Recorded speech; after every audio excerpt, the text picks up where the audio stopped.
അസ്സലാമു അലൈക്കും. നമസ്കാരത്തെക്കുറിച്ച് കഴിഞ്ഞ ദിവസം ഒരു വീഡിയോ അപ്ലോഡ് ചെയ്തിരുന്നു. ഇന്ന് അതിൻ്റെ ബാക്കി ഭാഗമാണ് നോക്കുന്നത്.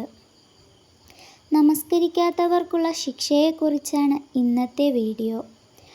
മുസ്ലിമായ പ്രായം തികഞ്ഞ ബുദ്ധിയും ആർത്തവം, പ്രസവരക്തം എന്നീ രണ്ട് അശുദ്ധികളിൽ നിന്നും ശുദ്ധിയായ എല്ലാ സ്ത്രീ പുരുഷന്മാർക്കും ദിവസവും 5 തവണ നമസ്കാരം നിർബന്ധമാക്കപ്പെട്ടിരിക്കുന്നു.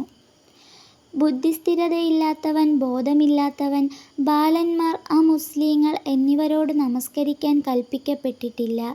ഒരാൾ മതത്തിൽ നിന്നും പുറത്തുപോയി അഥവാ മുറുത്തദ്ദായി വീണ്ടും ഇസ്ലാമിലേക്ക് തന്നെ വന്നു എങ്കിൽ മുറുത്തദ്ദായ കാലത്തുള്ള നമസ്കാരം ഖളാ വീട്ടണം. ലഹരി ബാധിച്ച് നമസ്കാരത്തെ ഉപേക്ഷിച്ചവനും ഖളാ വീട്ടണം. ഒരു വഖഅത്ത് നമസ്കാരത്തിൻ്റെ സമയം പുറപ്പെടാൻ അല്പസമയം അവശേഷിക്കെ ഒരു സ്ത്രീക്ക് ആർത്തവരക്തമുണ്ടായി. അവൾ ആ വഖഅത്ത് നമസ്കരിച്ചിട്ടുമില്ല എങ്കിൽ അവൾ ശുദ്ധിയായ ശേഷം ആ നമസ്കാരം ഖളാ വീട്ടണം. ഇനി ഒരു സ്ത്രീക്ക് ആർത്തവരക്തം അവസാനിക്കുന്നത് ഉദാഹരണത്തിന് മഗ്‌രിബിന് അല്പം മുമ്പാണെന്ന് കരുതുക. എന്നാൽ ആ വഖഅത്ത് ജംആക്കാവുന്നതാണെങ്കിൽ അവൾക്ക് ആ വഖഅത്ത് നമസ്കാരവും അതിനു മുമ്പുള്ളതും നിർവഹിക്കൽ നിർബന്ധമാണ്.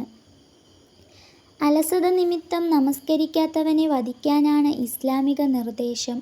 ഇത് നമസ്കാരം നിർബന്ധമാണെന്ന് വിശ്വസിക്കുകയും നമസ്കാരത്തിനുള്ള ജംഇൻ്റെ സമയവും വിട്ട് മനഃപൂർവ്വം മടിയനായി ഫർള് നമസ്കാരം നിർവഹിക്കാത്ത ശുദ്ധിയുള്ള മുസ്ലിമായ വ്യക്തിയോട് പശ്ചാത്തപിക്കാൻ ആവശ്യപ്പെട്ടിട്ട് പശ്ചാത്തപിക്കുകയും ചെയ്യാതിരുന്നാൽ ഇസ്ലാമിക ഭരണാധികാരി എന്ന നിലയിൽ നമസ്കാരത്തെ മടിയനായി അയാൾ ഉപേക്ഷിച്ചു എന്ന കാരണത്താൽ അവനെ കൊല്ലണം എന്നാണ് ഇസ്ലാമിക നിർദ്ദേശം.